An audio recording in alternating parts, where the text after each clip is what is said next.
Dr. Serena Kelly, and it is my pleasure today to introduce a member of the European Parliament, Derek Vaughan. Hello, nice to be here. So first of all, thanks for coming to the NCRE, and you've just given a seminar, and you were obviously very passionate and motivated about European politics. I was wondering what got you involved in European politics. Well, I went to university in Swansea, which is a long time ago now.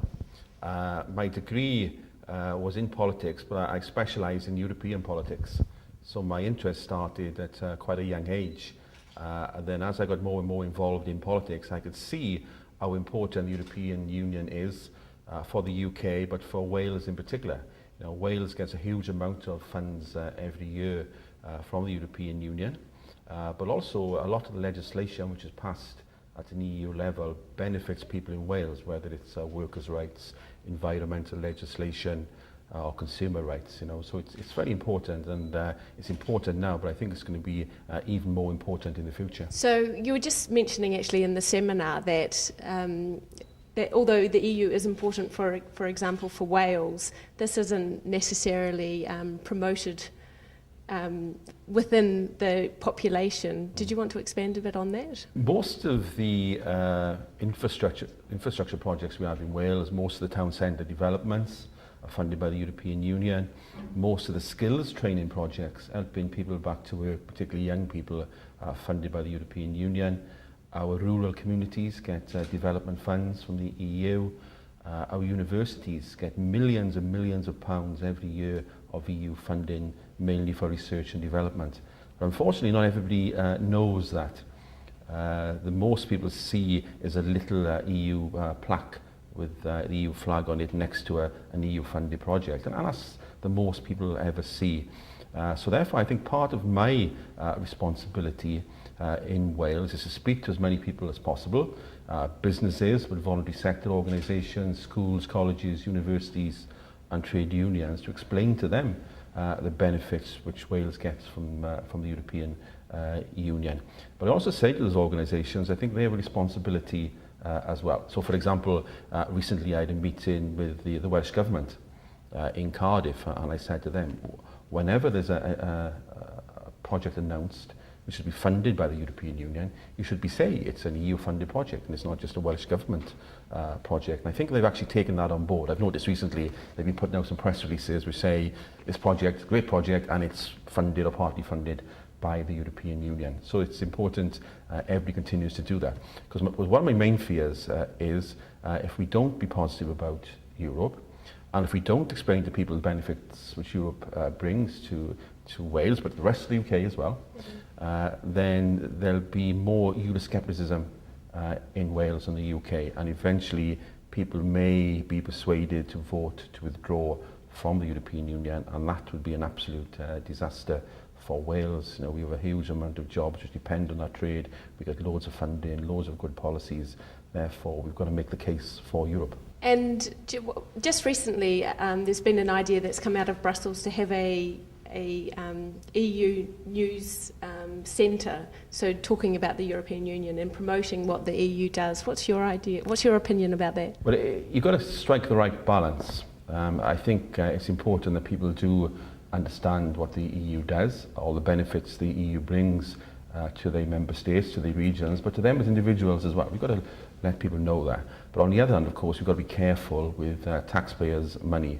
People at the moment know we're in economic and financial difficulties and will not accept large amounts of money being spent on what they might see as propaganda. So we've got to get the balance right. So I think we've got to spend some money on that type of thing.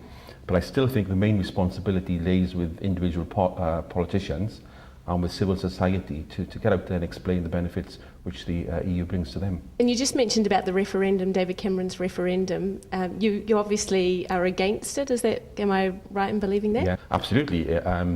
Being a member of the EU is in the UK interest. So why would you want to put that at risk by having a referendum? You know, about 3 million jobs in the UK depend on trade, tariff-free trade with the European Union.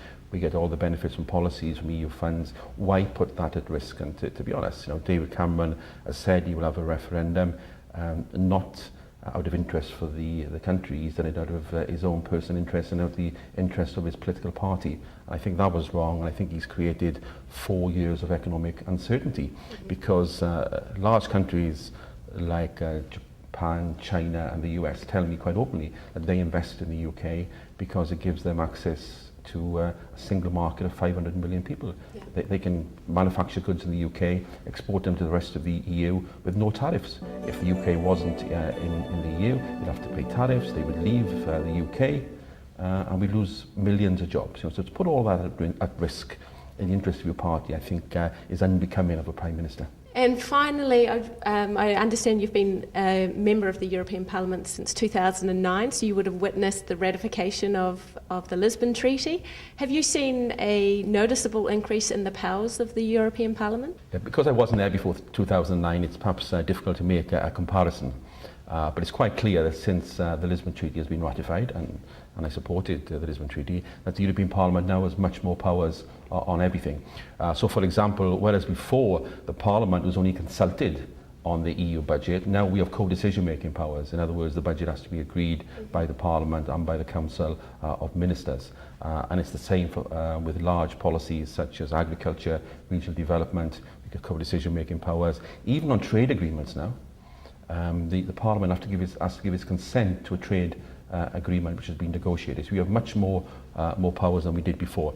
Personally, I would like to see things get even better, and I would like to see the Parliament have more responsibilities and powers, particularly on the budget. My main committee in the Parliament is the Budget Committee, and we have to agree the budget every year, but also the long-term budget with the Council.